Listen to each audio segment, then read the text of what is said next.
26 ವರ್ಷಗಳ ನಂಬಿಕೆ, ಲಕ್ಷಾಂತರ ಸಂತೋಷದ ಮದುವೆಗಳು. ಕನ್ನಡ ಮ್ಯಾಟ್ರಿಮನಿ ಡೌನ್ಲೋಡ್ ಮಾಡಿ. ಸಾಕಷ್ಟು ಮುಜುಗರ ಆಗ್ತಿತ್ತು ಸರ್ ಸರ್ಕಾರಕ್ಕೆ. ಸಂಪುಟಕ್ಕೆ ಬೇಡ ಅಂತ ಪಕ್ಷದಲ್ಲೂ ಕೂಡ ಕೆಲವರು ಒತ್ತಾಯ ಇತ್ತು, ಆದರೂ ಕೂಡ ತಗೊಂಡ್ರು. ವಿರೋಧ ಪಕ್ಷಗಳು ಹೋರಾಟ ಮಾಡಿದ್ರು, ಪಾದಯಾತ್ರೆ ಘೋಷಣೆ ಮಾಡಿದ್ದಾರೆ. ಒಟ್ಟಲ್ಲಿ ಒಂದು ಮುಜುಗರದ ಸನ್ನಿವೇಶ ಸರ್ಕಾರಕ್ಕೆ ಪಕ್ಷ. ನಾವು ಹೇಳ್ತಾ ಇದ್ದೀವಲ್ಲ, ಅವರ ಹೆಸರೇ ಇಲ್ಲ, ಯಾವ ಚಾರ್ಜ್ ಶೀಟ್ನಲ್ಲೂ ಅವ್ರ ಹೆಸರಿಲ್ಲ ಅಂತ ಅಂದಾಗ, ಜೊತೆಗೆ ಈಗ ಅವ್ರು ಹಣ ತೊಗೊಂಡಿದ್ದಾರೆ ಅಥವಾ ದುರುಪಯೋಗ ಮಾಡಿದ್ದಾರೆ ಅಂದರೆ ಅವರಿಂದ ವಸೂಲಿ ಮಾಡಬೇಕು. ತೊಗೊಂಡಿಲ್ಲ ಅನ್ನೋದಕ್ಕೆ, ತೊಗೊಂಡಿದ್ದಾರೆ ಅನ್ನೋದಕ್ಕೆ ಯಾವ ಮಾಹಿತಿ ಇಲ್ಲ ಅಲ್ಲ. ಇದನ್ನು ನೋಡಿ, ನಮಗೆ ನಾನು ಗೃಹ ಸಚಿವನಾಗಿದ್ದು, ನನಗೆ ಮಾಹಿತಿ ಇದೆ. 79 ಕೋಟಿ ರಿಕವರಿ ಮಾಡಿದರು ಔಟ್ ಆಫ್ 84 crores.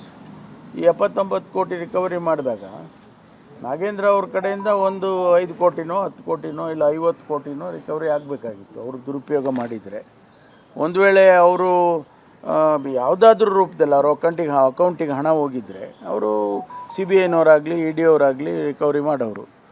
ಈಗ ಅದು ಯಾವುದೂ ಇಲ್ಲ ಅಂದರೆ ಅವರ ಇನ್ವಾಲ್ವ್ ಆಗಿಲ್ಲ ಅಂತ ಆಯ್ತಲ್ಲ. ಅವ್ರ ಗಮನಕ್ಕೆ ಬಂದಿಲ್ಲ ಅಂತ ಸರ್. ಗಮನಕ್ಕೆ ಬಂದಿರ್ಬೋದು, ಆದರೆ MDನೇ ಚೆಕ್ಕಿಗೆ ಸೈನ್ ಹಾಕೋದು, ನಾವು ಮಿನಿಸ್ಟರ್ ಹಾಕೋದಿಲ್ಲ. ಡೆತ್ ನೋಟ್ ಯಾಕೆ ಸೀರಿಯಸ್ ಆಗಿ ತಗೊಳ್ತಿಲ್ಲ ಸರ್ಕಾರ? ಯಾರು ತೊಗೊಂಡಿದ್ದಾರೆ, ಕೊಟ್ಟಿದ್ದಾರೆ ಸಚಿವರು ಅಂತ ಇತ್ತು ಸರ್. ಅದರಲ್ಲಿ ಅವ್ರು ಹೇಳಿರೋದನ್ನ ವೆರಿಫೈ ಮಾಡಿದಾರಲ್ವ, CIDನವ್ರು ವೆರಿಫೈ ಮಾಡಿದ್ದಾರೆ. ಅದರಲ್ಲಿ ಒಂದು ವೇಳೆ ಅದು ಸತ್ಯನೇ ಆಗಿದ್ದರೆ ಇವರಿಗೂ ಕೂಡ ಕೇಳೋರಲ್ವಾ. CBIಗೆ ಸರ್ ಅನುಮತಿ ಕೊಡಬೇಕಾ ಕೊಡಬಾರ್ದು ಅಂತ ಸಲಹೆ ಕೇಳಿದ್ದಾರೆ ರಾಜ್ಯಪಾಲರು ಸರ್ಕಾರದ ಸಲಹೆ. ಸರ್ಕಾರ ತಿರಸ್ಕಾರ ಮಾಡಿದರೆ ಸಾಂವಿಧಾನಿಕ ಬಿಕ್ಕಟ್ಟು ಬರ್ಬೋದು. ಅಲ್ಲ, ಗವರ್ನರು ಅವ್ರದ್ದೇ ಆದಂಥ ಇತಿಮಿತಿ ಒಳಗೆ ಅವ್ರು ಕ್ರಮ ತಗೊಳ್ತಾರೆ. ಯಾಕೆಂದರೆ ಅವರು ಕಾನ್ಸ್ಟಿಟ್ಯೂಷನಲ್ ಹೆಡ್ಡು. ಅವರನ್ನು CBIಗೆ ಪ್ರಾಸಿಕ್ಯೂಷನ್ ಮಾಡೋದಕ್ಕೆ ಅವರೇ ಪರ್ಮಿಷನ್ ಕೊಡಬೇಕಲ್ವಾ.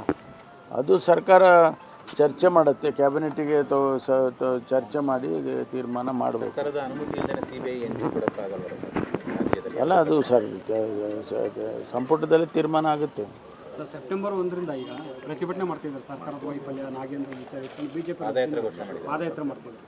ನೋಡಿ, ಅವರು ರಾಜಕಾರಣದ ಉದ್ದೇಶದಿಂದ ಇದನ್ನೆಲ್ಲ ಮಾಡ್ತಾ ಇದ್ದಾರೆ. ನಾವೇನು ಹೇಳಿದೋ ಅವರಿಗೆ ಸದನದಲ್ಲಿ, ನಿಮ್ಮ ಹತ್ರ ಎಲ್ಲ ಮಾಹಿತಿ ಇದೆ ಅಂತ ಆದರೆ ಚರ್ಚೆ ಮಾಡಿ, ಸದನದ ಮುಂದೆ ಅದನ್ನೆಲ್ಲ ಇಡಿ, ರಾಜ್ಯದ ಜನತೆಗೆ ಗೊತ್ತಾಗಲಿ ನಾಗೇಂದ್ರ ಹಣ ತೊಗೊಂಡಿದ್ದಾರೆ, ಅವರು ಮಿಸ್ಯೂಸ್ ಮಾಡಿದ್ದಾರೆ, ತಪ್ಪು ಮಾಡಿದ್ದಾರೆ ಅಂತ ನಾಗೇಂದ್ರನ ಬಗ್ಗೆ ಇಡೀ ದೇಶಕ್ಕೆ ಹೇಳ್ಬೋದಲ್ಲ ನೀವು. ಅದನ್ನು ಚರ್ಚೆ ಮಾಡಿ ಅಂತ ಕೇಳೋದು ನಾವು. ಅವರು ಇಲ್ಲ ಅಂತೇಳಿ, ಅವರಿಗೇನೋ ಮೇಲಿಂದ ಬಂದಿದೆ, ನೀವು ಧರ್ಮೇಂದ್ರ ಪ್ರಧಾನ್ ರಾಜೀನಾಮೆ ತೊಗೊಂಡ್ರಿ, ಅದಕ್ಕೆ ನಾವು ಇಲ್ಲಿ ಒತ್ತಾಯ ಮಾಡ್ತೀವಿ ಅನ್ನೋ ಅರ್ಥದಲ್ಲಿ ಅವರೆಲ್ಲ ಮಾತಾಡ್ತಾ ಇದ್ರು. ಅದು ಈಗ ಪ್ರತಿಭಟನೆ ಮಾಡ್ತೀವಿ ಅಂತ ಹೇಳಿದ್ರು. ಇದಕ್ಕಿಂತ ದೊಡ್ಡ ಇದು ಕೆಲಸ ಬೇರೆ ಇಲ್ವಾ?